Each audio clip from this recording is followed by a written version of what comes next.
Well, welcome to the 700 Club. President Trump's latest attempt to have more influence over the economy is now headed to court. The attorney for the Federal Reserve Board member Trump fired claims the president doesn't have that authority. Well, meanwhile, Democrats are calling the president's threat to send the National Guard into cities like Chicago unconstitutional. George Thomas has the story.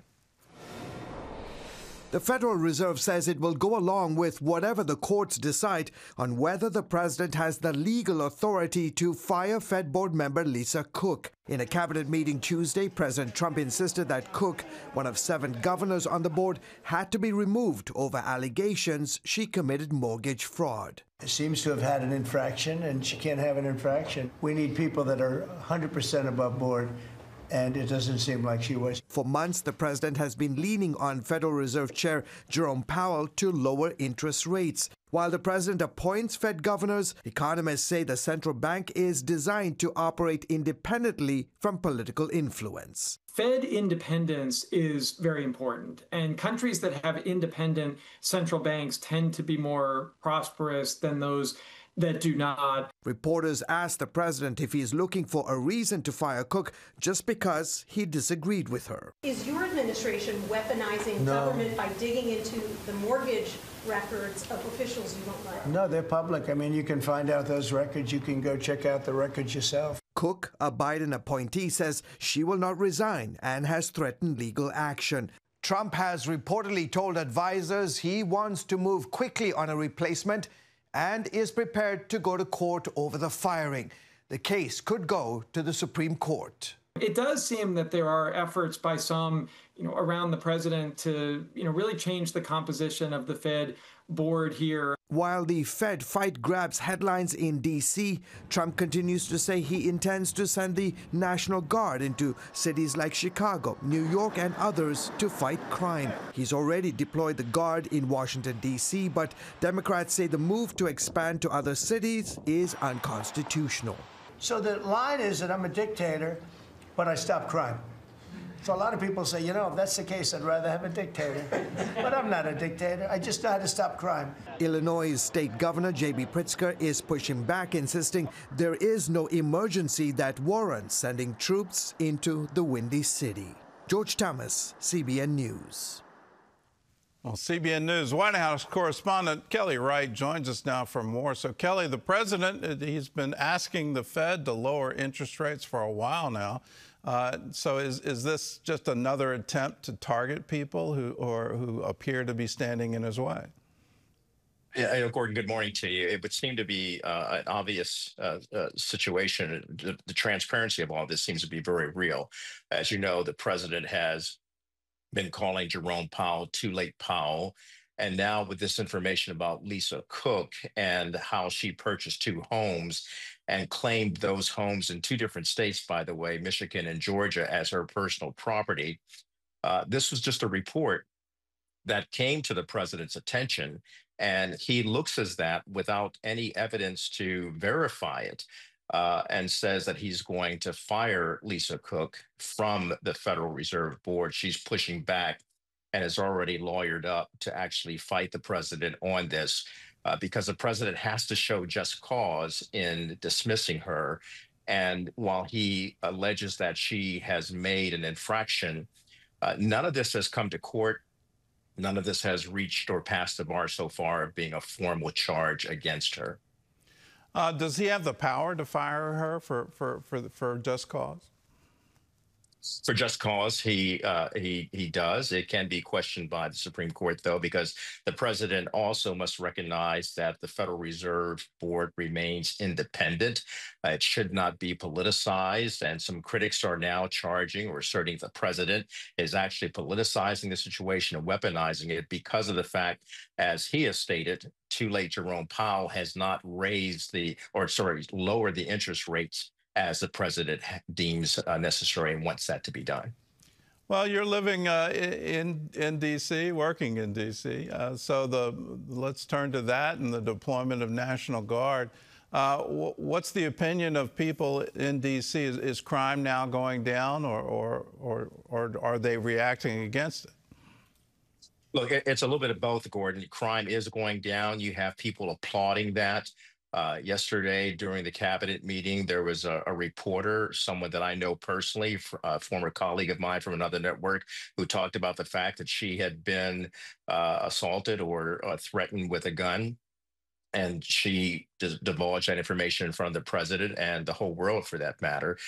There are people like her who understand that crime is an issue here.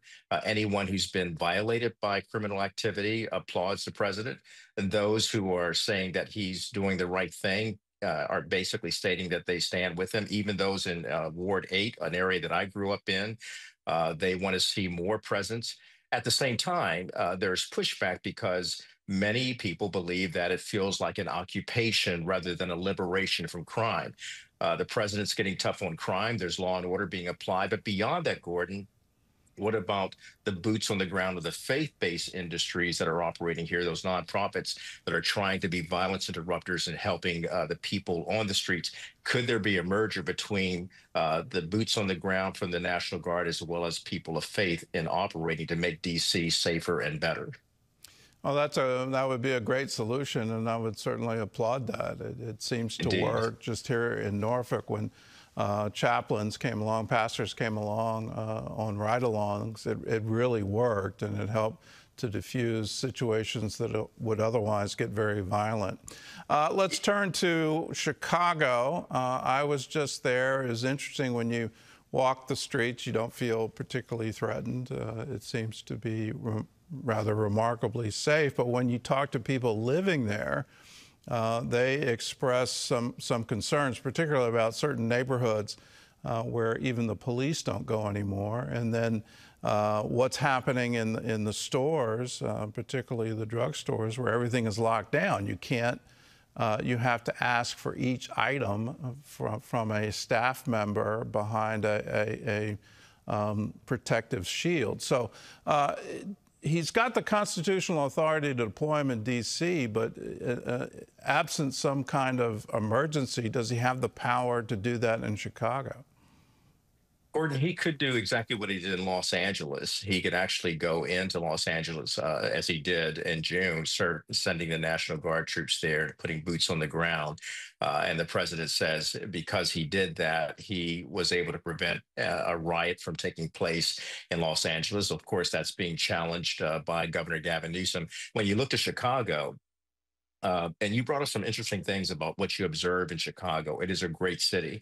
There are hardened areas where there are hardened criminals. That is a problem. No one can deny that. The homicide rate, albeit that the mayor is saying it's gone down, the governor is saying that's gone down, it is still very real. And when you tell someone who has lost a loved one through a drive-by or through any kind of act of violence, it's pretty hard to tell them that the murder rate has gone down. Getting to your point, though, about does he have the authority? He could use the Insurrection Act. So he could move in, and the governor and the mayor would follow through by having some access to how they can lawyer up to actually try to combat the president from doing this.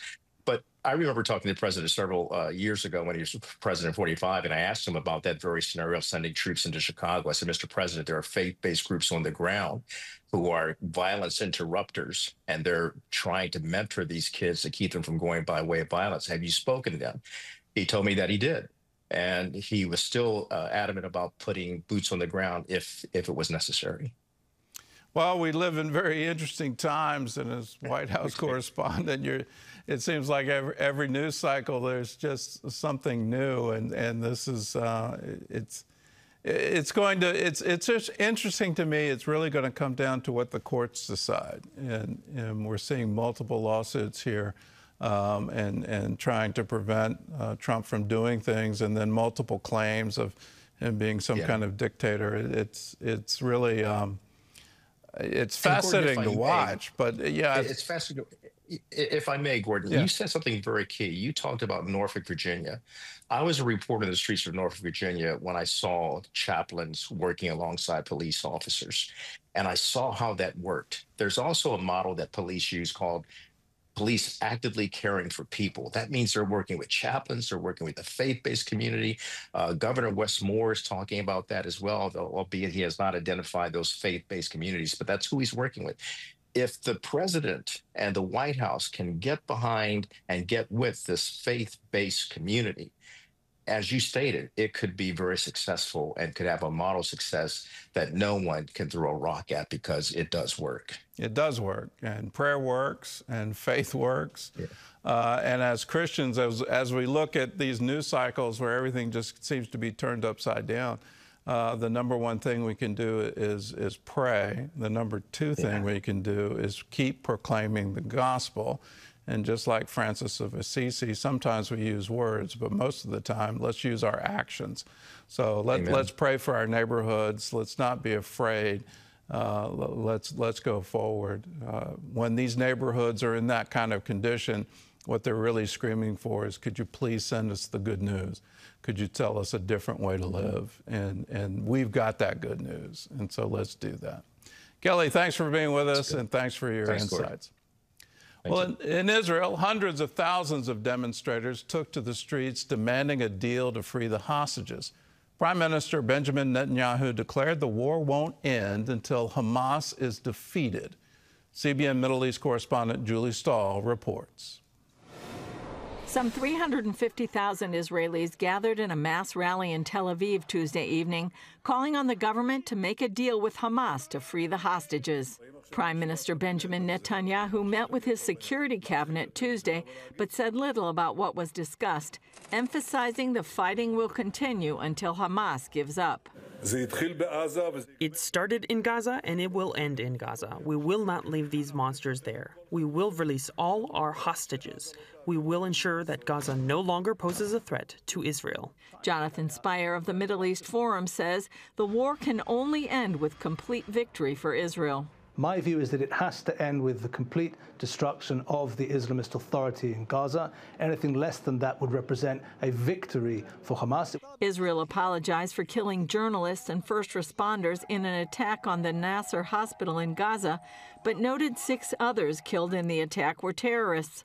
Initial findings said the soldiers mistook the cameras pointed at them from a lookout for hostile elements with guns. What they encountered in each and every hospital was that Hamas fighters, terrorists, were abusing hospitals for combat activity. Jonathan Conricus, senior fellow from the Foundation for Defense of Democracy, says Israel's investigation and admission show its adherence to moral principles even in war. This is one of these rare instances where Israel has an opportunity to acknowledge a mistake and strengthen its credibility by actually taking action and showing that we're serious about our morals and values. And when mistakes happen, we own up to them. In the U.S., President Trump, who recently said he believes the war will end in a few weeks, is planning ahead.